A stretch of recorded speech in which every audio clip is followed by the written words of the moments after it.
It's time for the Daily Stand Up Podcast presented by Agile Dad with your host, Lee Henson. Without any further ado, let's get started. One of our subscribers recently asked me to review an article that was published back in June by David Pereira. The name of the article is Scrum, a Heavy Meeting Machine, and I thought this was really interesting. And he starts off, he says, I'd be a billionaire if I got a dime for every time a developer complained about Scrum events. Recently, I noticed an increase in resistance towards Scrum. Developers challenge whether the framework helps them get work done or just gets in the way. And this is why some developers urge us to abandon Scrum. Okay, let's pause there for a minute. Immediately, right out of the gate, this is a symptom. This symptom that I discovered in the first 30 seconds is that the organization is not operating their meetings correctly, or else the team wouldn't feel this way. The meeting shouldn't be a burden. The meetings or the events that take place should be there to help the team create an avenue for success. They should be there to help make sure that people really do have their head around what they should or shouldn't be doing. And, excuse me, it should also make sure that the meetings are there to support the team in their effort to deliver high quality value and to reduce rework. We certainly don't want to contribute to the hidden factory. We don't want to just keep cranking things out without a proper understanding of what we should be doing. So he goes on to say, you may have already experienced awful outcomes of Scrum events.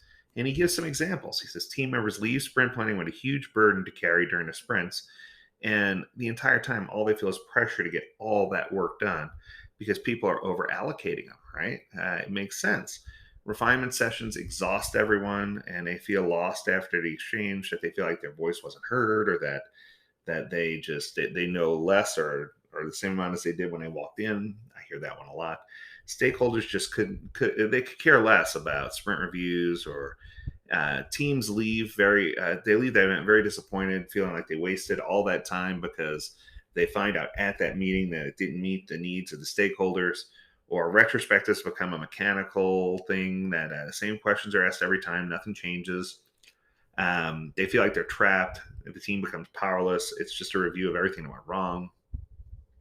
And I think the number one thing is stand-ups. People just abuse the crap out of those, and they don't leverage them for an opportunity to quickly address accountability and solve those easy problems and keep the team on track.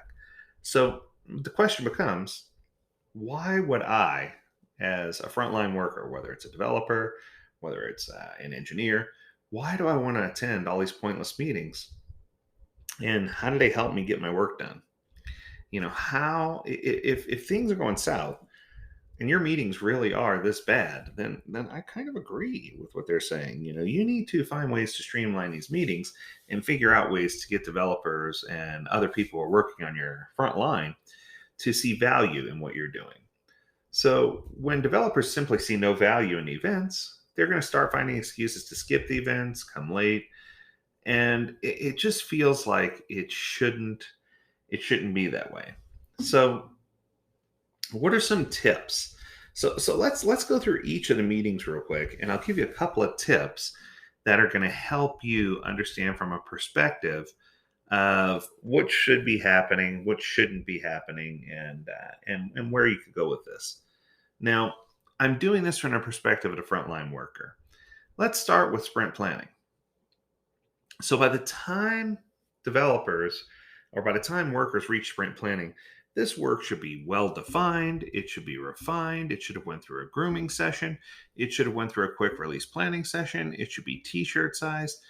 The sprint planning meeting should be more of a formality to focus and make sure that the number of stories, or that the amount of story points that the team signed up for, is still correct, that there's no abnormalities, people taking time off, capacity issues, things along those lines, and that we are ready to press forward and work on the items that we've committed to for that sprint.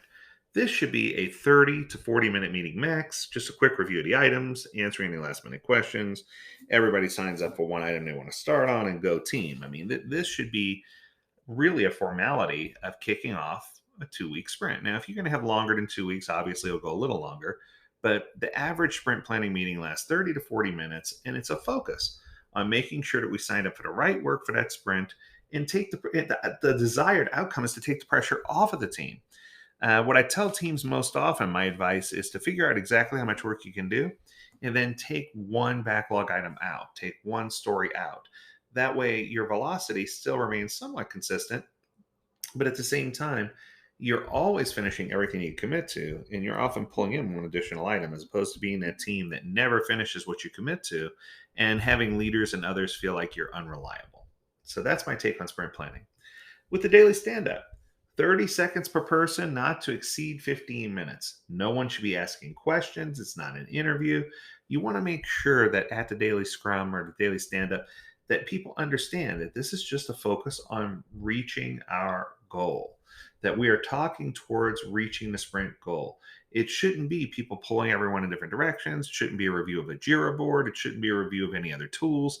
This is just a face-to-face, one-on-one, mano a mano, with the team and the scrum master, and yes, the product owner present, to make sure if we have any issues of the day, that we're addressing those issues of the day, that we're not letting any impediments or hidden factory items get in the way of what we can do, that we're addressing chief concerns quickly in 30-second bursts. And if it can't be addressed in 30 seconds, that we're calling for an external review only with the parties involved, as not to take the time of everyone else in the room. And of course, we want to make certain that during that daily stand up that we are taking into consideration the things that we committed to do versus the things that we actually completed. And I think this is the most important thing. No one's going to interview you. No one's going to ask you these questions. You need to walk in knowing that the three questions are going to be, the three questions I need to answer are going to be, what did I commit to do yesterday? And did I meet those commitments? What do I commit to do today as a result? And if there are any impediments, why am I bringing up now? Why didn't I logically resolve these issues, at a prior time? The only time you should really have impediments come up at this meeting is if it's someone that you don't meet with frequently and you have to, give an update on an issue, or if we just learned about the issue prior to the meeting. And once again, if you can solve it in 30 seconds, solve it. Refinement sessions should happen each week for 1 hour between the team and the product owner, where they can literally refine backlog items. They can work on acceptance criteria. They can break it down in a greater detail. They can spend the time that they need to quickly get in, address the concerns of the product owner, and get out. So I don't know so far if you're keeping track, but so far we've gotten these meetings down pretty tight as far as time is concerned. And I think the team really enjoys the refinement session the most out of all of these, because this is where they get to the nuts and bolts of what the product owner is asking for, what the stakeholders are asking for, and how it meets the needs of the product owner and how that's going to impact us as an organization. So that kind of ties everything together. Then, of course, you have your review, which is a very quick meeting between the product owner and a team to plan on focusing on whether items meet the acceptance criteria and whether they're ready for demo.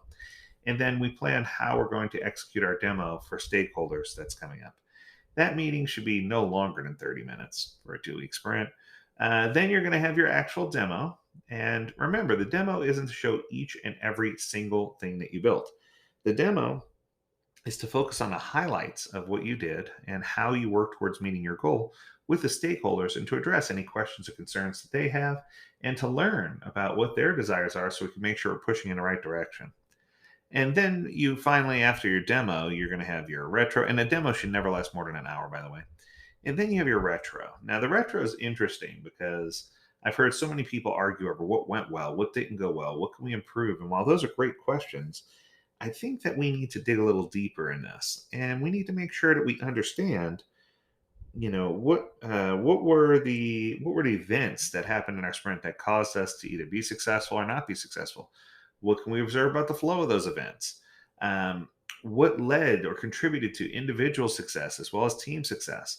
And I think that these questions are more broad, and it allows the team to focus on positive things that happened. And it also allows us to draw on things that disappointed us, but it doesn't always have to be a whine session. It doesn't always have to be things going wrong. We need to make sure we address this meeting and take it in a direction that is going to help us leave with a positive, uplifting, feeling, and make sure that we're not repeating the same mistakes that we did in the past. So this means that we do have to quickly review what some of the errors were and make sure that we have things in place, tools in place, action items in place, if you will. Even if we go to kata cards to help us to create a quick checklist to make sure we don't repeat the same issues again. And I think that those are the keys to helping us really understand what happened and where we're going. And you need to energize each of these events. So, for example, in sprint planning, make sure the session starts with a sprint goal. At the daily stand up, make sure you're not asking questions and everyone understands sprint goal and talks about what they're doing to contribute towards it. At the review, make sure that the product owner is excited to see what the team built. During a demo, make sure that the stakeholders come in with level set expectations of what's going to be presented.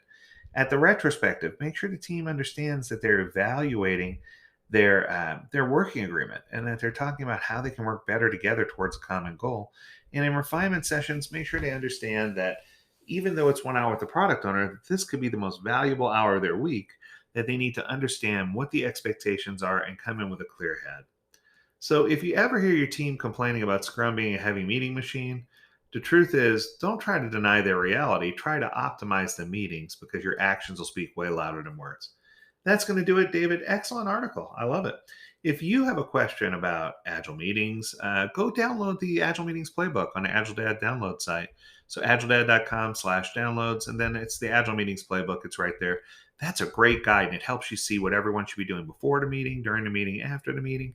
It breaks down some of those times for you, and it shows you how to optimize so that you get to the point where the events aren't a headache, but the events are there to support the team in creating the right product or service. That's going to do it for today. If you have a topic you want us to discuss, make sure you reach out to us. Learn more at agiledad.com. And as always, we encourage you to stay healthy, stay well, and stay agile, my friends. Until next time, do take care.